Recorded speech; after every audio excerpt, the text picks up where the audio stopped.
Ils veulent croire en l'avenir malgré la fermeture de Ford Genk. Ils étaient environ 20 000 directement touchés ou simplement par solidarité. Dans la foule, des employés de l'usine qui sera délocalisée à Valence en Espagne, des syndicats et des kidam qui savent que cela pourrait leur arriver demain. Quentin Warlop. Ils sont 20 000 à avoir fait le déplacement. Genk a rarement vu une mobilisation aussi importante. Nos jeunes n'ont pas d'avenir. Maintenant, le vendredi, ils savent s'ils auront du travail le lundi. C'est pas possible de continuer comme ça. Quelques heures plus tôt, ils arrivent par centaines à pied ou en bus affrétés gratuitement pour l'occasion. Ils sont travailleurs chez Ford pour la plupart.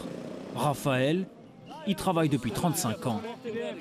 D'abord on fait crever la Wallonie et maintenant on essaye de faire crever le Limbourg. Ça c'est simplement le patronat qui est en train d'exagérer avec les ouvriers. Ils sont en train de nous étrangler à tous. Tous ont rendez-vous place Misère à Genk, tout un symbole. Il faut dire que Ford Genk, c'est 4 500 personnes qui perdront leur emploi d'ici fin 2013, sans compter les 6 000 autres travailleurs liés aux sous-traitants. Je crois qu'avec toute cette foule, nous montrons que cette solidarité, c'est un vrai signal pour tous les politiciens et les multinationales. On leur montre que tous les travailleurs méritent de garder leur emploi. Donc, plus nous sommes et plus le soutien est important, plus le signal est alarmant. Certains aujourd'hui sont venus de loin. Didier travaille pour Peugeot Citroën en France et lui aussi va perdre son emploi. À PSA Aulnay, on est exactement dans la même situation que Ford Genk. Notre patron aussi a décidé de fermer l'usine en 2014. Et on voit exactement la même attitude du patron, les mensonges. Ils ont, jusqu'au bout, ils ont voulu faire croire aux gens que l'avenir était assuré et d'un seul trait de plume, ils liquident des milliers d'emplois. Les 20 000 manifestants ont tous défilé ensemble, entre colère suite à l'annonce de la fermeture du site et espoir de voir la situation changer. Et après la manifestation, les quelques 20 000 personnes présentes se sont rassemblées pour écouter les discours et les marques de soutien apportées par des artistes, entre autres. Dans le public, beaucoup d'habitants de Genk, mais aussi des travailleurs de tout le pays, avec des témoignages très émouvants. Dominique Dussin.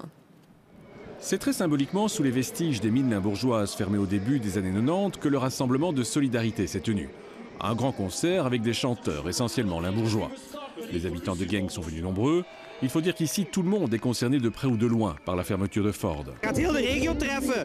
En heel veel van de jonge mensen, hun ouders en grootouders, werken op Ford. Dus we gaan er nog jaren de gevolgen van voelen. Ik ben nog jong en ik heb geen werk hier in België. Ja, dat weet het. De regering moet er iets aan doen. We zijn aan het slapen, we moeten wakker worden. Des familles de travailleurs sont également venues témoigner sur scène. Le message le plus fort est venu de ses jumeaux, âgés de 4 ans.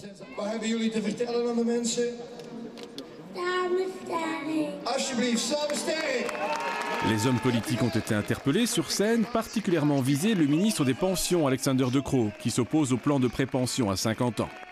Het is dankzij die politieker dat ik Frans heb geleerd. Want nu weet ik wat visa papa wil betekenen.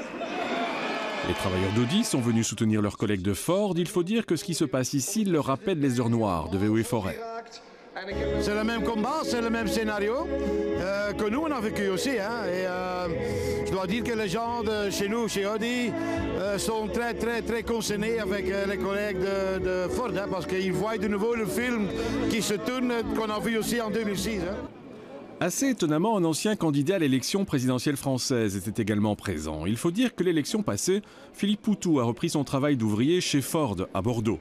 Et même si son usine n'est pour le moment pas concernée, il sait que ce n'est peut-être que provisoire.